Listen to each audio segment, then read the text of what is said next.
DN news Marathi, आवाज जनसामान्यांचा। रात्री गस्त घालत असलेल्या पोलिसांनी देशी दारूच्या तस्करीचा थरारक पर्दाफाश केला। अवैध दारू वाहतूक करणारी आलिशान क्रेटा कार पोलिसांच्या सापळ्यात अडकली। या कारवाईत तब्बल 9.91 लाखांचा मुद्देमाल जप्त करण्यात आलाय। 16 सप्टेंबर रोजी मध्यरात्री 12:30 वाजेच्या सुमारास सावंगी पेरका मार्गावर पोलिसांनी गुप्त माहितीच्या आधारे सापळा रचला। माहितीप्रमाणे वर्धा जिल्ह्यातून अवैध देशी दारू घेऊन येणारी पांढरी क्रेटा कार दिसताच पोलिसांनी तिला थांबवण्याचा प्रयत्न केला, मात्र चालकाने गाडी वेगाने पळवून नेण्याचा प्रयत्न केला।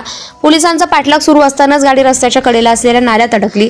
एवढ्या चालकाने अंधाराचा फायदा घेत शेतातून पळ काढला, मात्र गाडी आणि दारूसह 9.91 लाखाचा मुद्देमाल पोलिसांनी ताब्यात घेतला। फरार चालकाविरुद्ध गुन्हा दाखल करण्यात आला असून पुढील तपास सुरू आहे। Bureau report, DN news Marathi, Ralegaon. Subscribe now and press the bell icon. Never miss an update.